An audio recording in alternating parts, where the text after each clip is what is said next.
Hi guys, I am Karishma. Welcome back to my YouTube channel. कैसे हो आप लोग? आई होप कि आप लोग सब बहुत अच्छे हो, पढ़ाई अच्छी चल रही होगी। एंड जितने भी लोग हैं जिनका IBPS क्लर्क का मेंस का एग्जामिनेशन है, आप लोगों के पास अब 10-12 दिन लास्ट के रह गए हैं, तो उन 10-12 दिनों में आपको क्या करना चाहिए सो दैट कि आप बहुत इफेक्टिवली इनको यूटिलाइज करो। देखो, एक तो होता है ना कि आपने जितनी तैयारी, अब जैसे प्रीलिम्स का रिजल्ट आ गया उसके बाद जो आपने किया होगा वो। दूसरा होता है कि लास्ट के 10-15 दिन में आपको कैसे करना है, बिकॉज उस टाइम पे आपको टाइम वेस्ट करने का बिल्कुल टाइम नहीं होता। और क्लरिकल का जो एग्जामिनेशन है आपका कंपैरेटिवली उसका मेंस बाकी एग्जामिनेशन जैसे PO वगैरह का उससे तो ईजी आएगा, तो इसीलिए आपको ज़्यादा नंबर ऑफ क्वेश्चंस भी अटेम्प्ट करने होंगे डेफिनेटली, क्योंकि इसका जो आपका पूरा का पूरा मेरिट है वो डिपेंड करेगा कि मेंस में आप कैसा करते हो, उसके बाद ही आपका उस बेसिस पे सिलेक्शन हो जाएगा। तो इसलिए आपको यहाँ बहुत अच्छा करना है। लास्ट के 10 डेज 15 डेज आपको कैसे यूटिलाइज करने हैं। अब आपको ना बहुत से लोग मैंने देखा है ऐसा करते हुए कि वो लोग डिफिकल्ट लेवल के क्वेश्चंस ढूंढते में टाइम निकाल देंगे अपना, कि हम तो बहुत डिफिकल्ट कर जाएंगे या फिर बहुत न्यू पैटर्न करके जाएंगे।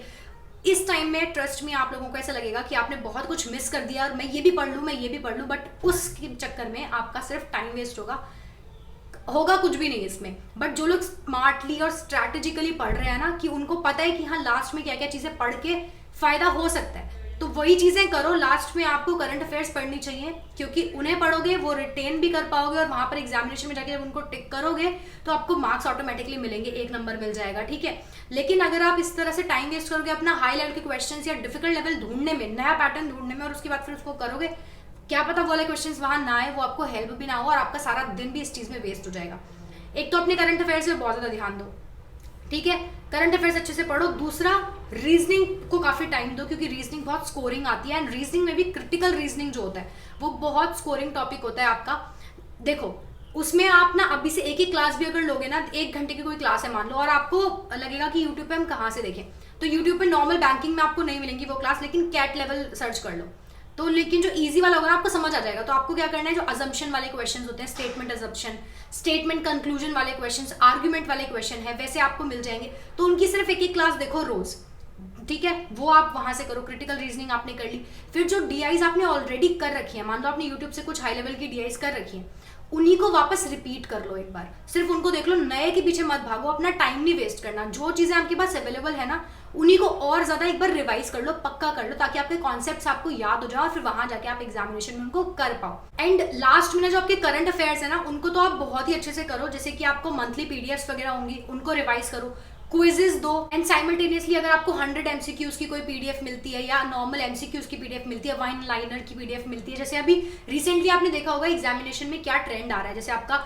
मेंस हुआ IBPS RRB PO का, या फिर IBPS RRB क्लर्क का जो भी मेंस हुआ है उसका ट्रेंड देखो, उस हिसाब से अपने क्वेश्चंस पिक करो। जो आपके क्वेश्चंस ऑलरेडी पूछे गए हैं उनमें उनको रिवाइज कर लो एक बार, तो आपको समझ आ जाएगा, ठीक है। उसमें जो सेक्शन होता है ना बैंकिंग अवेयरनेस का, उससे बहुत सारे क्वेश्चंस पूछते हैं बैंकिंग के, तो आप वहां से करंट अफेयर्स की वो बैंकिंग अमेंड्स वाले सेक्शन को रिवाइज करो। परचम क्लासेस पे आपको मिल जाता है, वो और भी चैनल्स हैं, उन सब से वो जो टॉपिक है ना वो वाला अच्छे से रिवाइज कर लो। और उसका स्टैटिक जो भी होगा, अगर मान लो टी बिल्स के बारे में कुछ न्यूज आई तो टी बिल्स क्या है वो एक बार रिवाइज कर लो, क्योंकि वो स्टैटिक में पूछ सकते हैं। तो इन सारे टॉपिक्स पे अभी आप 10-15 दिन में काम कर सकते हो।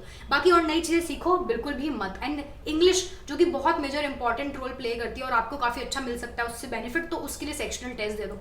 सिर्फ इतने सेक्शंस हैं आपके पास और इसको आपको इसी तरह से यूटिलाइज करना है, और एक्स्ट्रा कुछ भी नहीं करना, जितना आपने पढ़ रखा है उसी को बस मैक्सिमम रिवाइज करो। करंट अफेयर्स पे बहुत ज्यादा ध्यान दो, क्रिटिकल रीजनिंग कर लो, एंड क्विजेस दो जितने हो सकते हैं, सेक्शनल टेस्ट दो, हाई लेवल के क्वेश्चंस करो, लेकिन वही वाले जो आपने ऑलरेडी पढ़ रखे हैं, नए ढूंढने में टाइम वेस्ट मत करो, एंड मॉक टेस्ट देते रहो। लेकिन अगर आपको ऐसा लगता है ना कि मॉक टेस्ट देने से आपका कॉन्फिडेंस डाउन हो रहा है या फिर आपको नहीं समझ आ रहा कि बहुत इररिलेवेंट क्वेश्चंस पूछे हुए हैं, तो मॉक टेस्ट मत दो। इंग्लिश का दे दो, एक रीजनिंग दे दो, रीजनिंग में क्रिटिकल रीजनिंग जो है वो सेक्शन अटेम्प्ट कर लो। बाकी और नहीं भी करना है ना तो कोई बात नहीं, मत करो, सिर्फ अपना कॉन्फिडेंस बिल्ड करना है इन 10 डेज में आपको। और सिर्फ इतना ईजी बहुत ईजी मानो कि एग्जामिनेशन बहुत ईजी आने वाला है, सिर्फ ये वाले पैटर्न्स फॉलो करके, और वहां पर आपको सिर्फ अपना जो क्वेश्चन पिक करने की टेक्निक है ना, आपको सिर्फ उतनी सीखनी है। अगर आपको मॉक टेस्ट नहीं भी देना है तो सिर्फ वो टेक्निक सीख लो कि हाँ मुझे अगर एग्जाम में मुझे मिलेगा ना, ये रीजनिंग का सेक्शन है, इतने क्वेश्चंस मेरे पास है, इसमें से मैं कर कौन कौन से सकता हूँ या सकती हूँ, बस उतने क्वेश्चंस पिक करके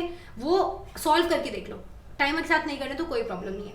इस तरह से बहुत ईजी तरीके से आपको लेना है। मेंस को हुआ नहीं बनाना दिमाग में। अगर मेंस को अपना हुआ बना के चलोगे तो एग्जामिनेशन में अंडर परफॉर्म करोगे और फिर डिमोटिवेट हो जाओगे। ये वीडियो मैं बहुत क्विकली बोल रही हूँ, बहुत छोटी रख रही हूँ, बिकॉज मैं नहीं चाहती कि आपका टाइम वेस्ट हो। जितनी चीजें इंपॉर्टेंट है मैंने सब वही बताई है, 2 बार रिपीट करके बता दी है, इसीलिए ध्यान से ये वीडियो देख लेना और इसी तरह से करना। ऑल द वेरी बेस्ट, पढ़ते रहो, ध्यान रखो अपना, और अगर कुछ डाउट्स आ रहे हैं तो कमेंट सेक्शन में पूछ लो, रिप्लाई कर दूंगी। टिल देन बस पढ़ते रहो, चलो। और अगर चैनल सब्सक्राइब नहीं किया तो सब्सक्राइब कर लेना। चलो बाय बाय, टेक केयर।